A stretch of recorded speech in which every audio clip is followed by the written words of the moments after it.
ओम शांति। आज प्यारे मीठे भगवान की मीठी मुरली मंथन की डेट है 15 फरवरी 2022। आज मीठे मीठे बाबा हम बच्चों से कह रहे हैं, आत्मा रूपी दीपक में योग रूपी घृत डालो तो आत्मा शक्तिशाली हो जाएगी।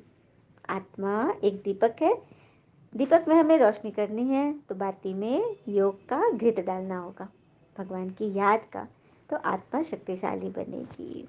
कहते हैं ना कि हमेशा उस पर नज़र रखो जिसे तुम पाना चाहते हो, उस पर नहीं जो तुम खो चुके हो। तो अभी हमें किस पर नज़र रखनी है? अपनी आत्मा रूपी बाती को कैसे हम तेज करें, उसके लिए कितना घी डालें, किस प्रकार से भगवान से जुड़े रहें, इस पर पूरा का पूरा फोकस। प्रश्न: आत्मा रूपी बैटरी में पावर भरने का आधार क्या है? उत्तर: आत्मा रूपी बैटरी में पावर भरने के लिए बुद्धि योग का बल चाहिए। जब बुद्धि योग बल से सर्वशक्तिमान बाबा को याद करेंगे तब बैटरी भरेगी। यहाँ पे सारा काम शरीर भान का नहीं है, बुद्धि बल का है, मन बुद्धि। पिता को याद करेंगे तो बैटरी भरेगी। जब तक बैटरी में पावर नहीं तब तक ज्ञान की धारणा नहीं हो सकती। आत्मा में कंप्लीट रोशनी आने में टाइम लगता है, याद करते करते फुल रोशनी आती है। गीत है, रात की राही थक मत जाना, सुबह की मंजिल दूर नहीं। ओम शांति। बच्चों ने गीत का अर्थ तो सुना। तुम बच्चे अब दिन में जाने के लिए पुरुषार्थ कर रहे हो। नई दुनिया में तो रोशनी ही रोशनी है, सत्युग में। तो पुरानी दुनिया में अंधियारा है, अंधियारा कलयुग में। तो तुम अभी दिन में जाने की यात्रा कर रहे हो, तो योग लगाते लगाते थक मत जाना, क्योंकि जितना जितना तुम योग लगाते हो उतना ही सोझरा होते जाता है। अभी हम रात से, बाबा ने बोला ना, रात से हम दिन की ओर जा रहे हैं। तो जितना योग लगाएंगे परमात्मा की याद से, जितना अपना योग बल भरेंगे, बुद्धि योग याद में लगाएंगे, कंसंट्रेट करेंगे, तो उतने उतनी सृष्टि में दिन होने लगेगा, सोझरा होगा।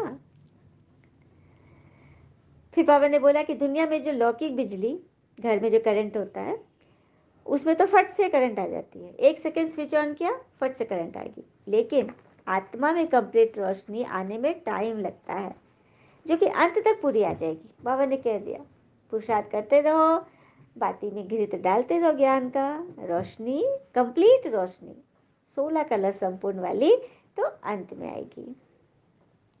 तो योग लगाना है। हाँ, मोटर की बैटरी भी सारी रात भरती रहती है ना, सही बात है। किसी को चार्ज करना होगा तो रात में लगा के छोड़ देता है, सारी रात भरती रहती। वैसे ही आत्मा का मोटर है ये, जिसमें अब घृत व पावर कम हो गया है। बाबा को ही तो पावरफुल सर्वशक्तिमान कहते हैं ना। इस बैटरी में सिवाय बुद्धि योग बल की पावर आ नहीं सकती। इस बैटरी में सिवाय मन बुद्धि की पवित्रता की जो स्थिति है, उससे ही से पावर आएगा, इसके अलावा तो आ नहीं सकता। बाबा से योग लगाने से सारी बैटरी भरती है। इसीलिए बाबा कहते, बच्चे घड़ी घड़ी याद करो और वर्षा ले लो। फिर बाबा ने आगे बोला, मनुष्य तो राम राम का जाप करते हो, चाहते हैं राम राज्य हो, जो हो न सके। ऐसे जाप तो जन्म जन्मांतर करते आए, गंगा के कंठे पर बैठ कर। मतलब तुम द्वापर से ये काम करते आए हो ना, कितने हजार वर्ष से कर रहे हो। और फिर किसी को ये भी नहीं पता कि राम राज्य किसको कहा जाता है। उन्हों की बुद्धि में तो सीताराम वाला राज ही आया। हाँ, वही राजा आया याद में। अब उस राम राज में तो राम को ही आराम नहीं था। सही बात है, दुनिया में तो राम राज कहते हैं, लेकिन उस राम राज में तो उसके इष्ट को, उसके राजा को ही जब आराम नहीं था। और राजा की स्त्री चोरी हो गई तो प्रजा का क्या हाल होगा? सही बात है, समझने की बात है ना। जब राजा की स्त्री चोरी हो गई, सीता जी को रावण ने उठा के ले गए थे ना, तो प्रजा का क्या हाल होगा? जबकि लौकिक राजाओं की भी स्त्रियां कभी चोरी नहीं होती, क्योंकि काफ़ी सिक्योरिटी होता है ना चारों तरफ से। वो लोग जब भी कहीं चलती है, पब्लिक प्लेस में या कहीं भी जाती हैं, तो गार्ड के साथ। मतलब वो राजा की स्त्री चोरी नहीं होती जो लौकिक है, देवभान वाले हैं। तो राजा राम की पत्नी कैसे चोरी की? तो ये सभी बातें बड़ी समझने की है। वास्तव में राम तो परमपिता परमात्मा को ही कहा जाता है, जो सच्चे सच्चे राम है। तभी तो शरीर छूटने पर हम क्या गाते हैं? राम नाम सत्य है। तो कौन से राम का नाम सत्य है? जो स्वयंभू है, स्वयंभू का अर्थ है जो स्वयं भू में आकर, भू मतलब भूमि, धरती पर आके अपना पता बताते हैं, वो है सच्चे सच्चे राम। और उनके लिए भी तो गाते आए हो ना, तुम ही हो माता पिता तुम ही हो। तो कौन से माता पिता हैं? तो एक तो हो गए लौकिक माता पिता जो शरीर के माता पिता है, उनकी तो इतनी महिमा हो न सके कि सभी लोग आएंगे। कोई अपने माता पिता के सब महिमा करता है? हुँ? कल भी बाबा ने क्या बोला था, see father not see brother and sister. Ganesh ji का उदाहरण, गणेश जी को जब कहा गया कि पूरी संसार का चक्कर लगा के आओ, तो उन्होंने देखा कि कार्तिक जी तो मोर पे बैठे उड़ गए पूरी दुनिया का चक्कर लगाने के लिए, लेकिन उन्होंने उनको फॉलो तो नहीं किया, अपने ब्रदर को। किनको फॉलो किया? माता पिता को। तुरंत अपने माता पिता के 3 चक्कर लगा लिए और कहा कि मेरे माता पिता ही मेरे संसार हैं। है ना बड़ी बात? तो see father not brother and sister. किसी को भी, किसी देहधारी को, कोई बहुत प्यारा क्यों ना हो, लेकिन उसको भी फॉलो नहीं करना। फॉलो करना है तो एक श्रीमत मुरली को। फिर बाबा कह रहे हैं कि कोई किसी से पूछा जाता है ना कि हु इज क्रिएटर, क्रिएटर माने रचयिता कौन है, तो कहेंगे झट से कि गॉड फादर, परम पिता, परमात्मा, सुप्रीम सोल। तो सिद्ध हुआ ना कि रचयिता शिव परमात्मा ही माता पिता है। क्रिएटर माने रचयिता सृष्टि के कौन हुए? शिव परमात्मा। तो माता पिता वही हुए ना। सृष्टि के माता पिता कौन हुए? जिन्होंने रचना की वही तो माता पिता होंगे ना। सबकी रचना उन्होंने की है, जीव जंतु पशु पक्षी, पूरे ब्रह्मांड, सूरज चांद तारे, सब कुछ परमात्मा ने तो रचा है। तो माता पिता वही हो गए ना, सबके माता पिता। तभी तो मारुति में गाते आए हैं, जिनके द्वारा तुम्हें सत्युग की प्रारब्ध में सुख घनेरे मिलते हैं, फिर भी ऐसे माता पिता को बच्चे याद करना भूल जाते हैं। बाबा ये लाइन बहुत बोलते हैं ना कि मैं तुम्हें इतना सुख दे रहा हूँ। कल भी बाबा ने कहा था कि स्थूल रूप से तुम्हें हीरे जवाहर के महल मिलेंगे सत्युग स्वर्ग में, लेकिन सूक्ष्म रूप पे मन की दौलत तुम्हें यहाँ मिलेगी। है ना बड़ी बात? तो ऐसे बाबा को तुम भूल जाते हो घड़ी घड़ी, जबकि तुम बच्चों को तो सबको भगवान का परिचय देना है कि बाबा अब आया हुआ है भक्ति के फल में सबको प्राप्तियों से भरपूर करने। फिर बाबा ने कहा इस समय सारी दुनिया में रावण राज है, सिर्फ लंका में नहीं है। और रावण को जलाते कहाँ है? यहाँ जलाते हैं। लंका के बारे में बताया, वो तो बौद्धियों का एक खंड है। लंका तो यही है, रावण को यहीं जलाते हो ना। तो इस समय सारी दुनिया रावण के बंधन में है। आधा कल्प है राम राज्य और आधा कल्प है रावण राज। इस समय तुम रावण पर जीत पा रहे हो। जो पूरी विजय पाएंगे वही मालिक बनेंगे। पूरी विजय कैसे पाएंगे? तो मन पर विजय, मन पर ही विजय पाना है। और मन की ही बाबा पूरी वाणी चलाते हैं। सारा चीज ये मंथन क्या है? मन को आराम देने की बात है ना। चलिए इस पर एक कथा सुनते। एक व्यक्ति था जो अपने आप को बड़ा बुद्धिमान समझता था। चलिए बुद्धिमान पे एक बात बताते हैं कि जो रियल बुद्धिमान व्यक्ति है वो अपनी बुद्धिमत्ता को बताने का, अपने समय व एनर्जी को व्यर्थ गंवाने का काम नहीं करते। क्या बताना, क्या जताना। तो एक व्यक्ति इसी तरह का बड़ा बुद्धिमान था, अपने आप को समझता था, कलाकार था, बहुत सारी योग्यताओं का मालिक था, चित्रकारी करता था, मूर्तिकारी, गीत संगीत, नाटक, कविता, सब कुछ करता था। जबकि दुनिया में तो लोग एक साथ एक दो ही काम करेंगे, लेकिन ये सैकड़ों काम कर लेता था और बहुत महीनता से करता था, बड़ा कुशलता से। लेकिन उसको अपनी बुद्धिमत्ता पर अहंकार होने लगा था, क्योंकि उसको लगता था कि मैं सबसे श्रेष्ठ हूँ।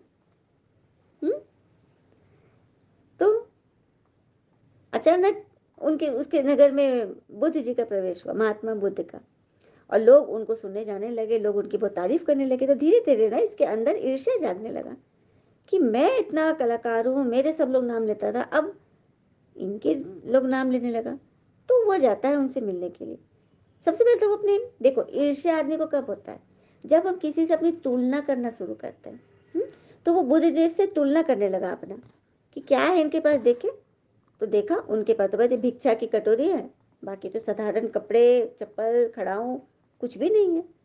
और मेरे पास तो सब कुछ है, पैसे धन दौलत मान शान कला, सबसे बड़ा तो कला का उसको भी मान था।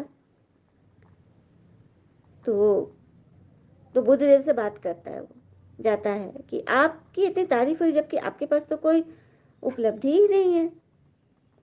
हम्म, आखिर क्यों आपका इतना मान हो रहा, क्या क्या उपलब्धि है आपकी, क्योंकि दिखाई तो कुछ नहीं दे रहा है।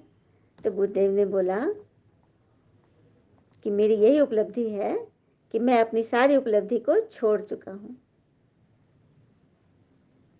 तो अच्छा, आपको याद नहीं आता, क्योंकि उसको पता था कि वो राजघराने के थे ना, सब सुनकर आया था। तो बोला कि नहीं, मैं तो सब भूल चुका हूँ। तो क्या मैं भी ऐसी शांति पा सकता हूँ? तो लेकिन शांति के लिए सबसे पहले मैं तुम्हारी भी उपलब्धि छीन लूंगा। तो अच्छा, वो उसको बहुत उत्सुकता जग रही थी। बुद्धदेव जी बात कर रहे थे उससे। फिर बुद्धदेव ने आगे पूछा कि क्या तुम्हें प्रशंसा पसंद है? तो बोला प्रशंसा, उसे कौन नहीं पसंद करेगा, सब पसंद करते हैं। और निंदा, निंदा को कौन पसंद करेगा, सब उससे खराब होते हैं। तो बुद्धदेव ने बोला कि मैं इन दोनों चीज़ों से ऊपर हूँ। तुमने सैकड़ों काम सीखे पर अपने मन को नियंत्रित करना भूल गए। तो जब बोला कि मुझे मुझे भी सिखाइए, तो उसी पर बुद्धदेव बोला कि मैं सबसे पहले तुम्हारी उपलब्धियाँ छीनूंगा कि तुमने कुछ कुछ सीखा है, तुम्हारे अंदर इतनी बुद्धिमानी है, वो सब कुछ छीनूंगा। कहते भी है ना, जिसने सारा जगत जीत लिया पर मन को नहीं जीता तो उसने कुछ भी नहीं जीता। और जिसने मन को जीत लिया, समझो सारा जगत जीत लिया। वास्तव में बुद्धिमान वही है जो अपने मन का शासक है, और मन पर शासन करने की विधि है योग। उसी के द्वारा तो मन को वश में किया जा सकता है। तो आत्मा रूपी बैटरी में पावर भरने के लिए परमात्मा से योग करना है। योग के द्वारा ही हम अपने मन पर विजय पा सकते हैं और मन जीत बनेंगे। बाबा ने भी क्या बोला, पूरी विजय जो पाएंगे वही स्वर्ग के मालिक बनेंगे। तो पूरे विजय पाने के लिए ज्ञान तो चलिए फर्स्ट सब्जेक्ट है, सेकंड है योग। योग से ही फिर शक्ति मिलेगी, धारणा होगी और फिर सेवा होगी। फिर बाबा ने बताया सत्युग के बारे में कि सत्युग में मनुष्य बड़े थोड़े होंगे, जमुना के कंठे पर राजधानी होगी, वहाँ कोई विकार आदि नहीं होगा, सभी संपूर्ण निर्विकारी होंगे। बच्चे भी योग बल से पैदा होंगे, वहाँ रोना पिटना कुछ भी नहीं होगा। परंतु इन स्वर्ग के महाराजा महारानी को वर्षा कैसे मिला, कहाँ से आया, किसने दिया, यह बातें तुम्हें सर्विस में सबको बतानी है। फिर बाबा ने आगे बोला कि ये बाप दादा कंबाइंड है, यह भी हमेशा कहना, सिर्फ बाबा नहीं कहना या दादा नहीं कहना, बाप दादा कंबाइंड है, क्योंकि दोनों आत्माओं का मुख तो एक ही है ना, और फिर शिव तो निराकार है, इसीलिए इन ब्रह्मा द्वारा ही तो ज्ञान सुनाते हैं ना। अच्छा, बाबा को नमस्ते। धारणा के लिए मुख्य सार, पहली पॉइंट, अल्फ की याद से रावण माया पर जीत पानी है। सबको अल्फ का परिचय देना। अल्फ अर्थात खुदा, परमात्मा, भगवान, उनको याद करने से ही रावण माया पर हम जीत पाएंगे। तो इसी पर याद की यात्रा में थकना नहीं है। गीत में था ना, रात की राही थक मत जाना। तो रात माना कलयुग, कलयुग के हम सब राही हैं, कलयुग में ही चल रहे हैं, तो थकेंगे नहीं, क्योंकि पता है कि अब उजाला होने वाला है। बाबा ने ये भी बोला कि जितना जितना तुम योग में रहोगे, तुम्हारे अंदर शक्ति भरते जाएगी, तो सोझरा होता जाएगा। अपनी बैटरी को चार्ज करने के लिए सर्वशक्तिमान बाबा को याद करना है। वरदान है आज का, एक पिता की याद द्वारा एक रस स्थिति का अनुभव करने वाले सार स्वरूप भव। एक पिता की याद द्वारा एक रस स्थिति का अनुभव करने वाले सार स्वरूप बनो। कैसे बनेंगे? तो एक रस स्थिति में रहने की सहज विधि है एक की याद, एक बाबा दूसरा न कोई। जैसे बीज में सब कुछ समाया हुआ है ना, ऐसे बाबा भी बीज है जिसमें सर्व संबंधों का, सर्व प्राप्तियों का सार समाया हुआ है। एक बाबा को याद करना अर्थात सार स्वरूप बनना। तो एक पिता दूसरा न कोई, या एक ही याद एक रस स्थिति बनाती है। जो एक सुखदाता बाबा की याद में रहते हैं, उनके पास दुख की लहर कभी आ नहीं सकती। बाबा ने गारंटी दे दिया है। अगर दुख की लहर आ रही है, क्वेश्चंस की लहर आ रही है, मतलब कि आप छुई हुई हो। कल बाबा ने बताया था ना, सेंसिबल बनो। सेंसिबल माना जो हर छोटी बड़ी बातों से उपराम, अपने मन की स्थिति को बचा के रखना, ताकतवर रखना, छुई मुई नहीं बनना। उन्हें दुख की लहर नहीं आएगी, उनके पास उनके स्वप्न में भी सुख के, खुशी के, सेवा के और मिलन मनाने के आते। कई आत्मा बताती भी है कि स्वप्न में हम सेवा कर रहे हैं, मुरली सुना रहे हैं। तो देखा, जब अंदर पवित्रता आएगी ना, तो अपने आप वो बाहर भी झलकेगा। स्लोगन, श्रेष्ठ आशाओं का दीपक जगाने वाले ही सच्चे कुल दीपक है। श्रेष्ठ आशाओं का दीपक जगाने वाले ही सच्चे कुल दीपक है। तो कुल दीपक बनने के लिए हमें हमेशा ये याद रखना होगा कि हमारे साथ कितना भी बड़ा छल क्यों ना हुआ, परंतु परमात्मा का आशीर्वाद हमसे कोई छीन नहीं सकता। भले हमारे धन दौलत छीन ले, कपड़े लत्ते छीन ले, भोजन छीन ले, लेकिन हमारा ज्ञान और ईश्वरीय याद कोई नहीं छीन सकता है। अच्छा, ओम शांति। शुक्र मीठे बाबा, वो बाबा के प्यारे प्यारे बच्चे। Thank you Baba. All is well always. Om Shanti.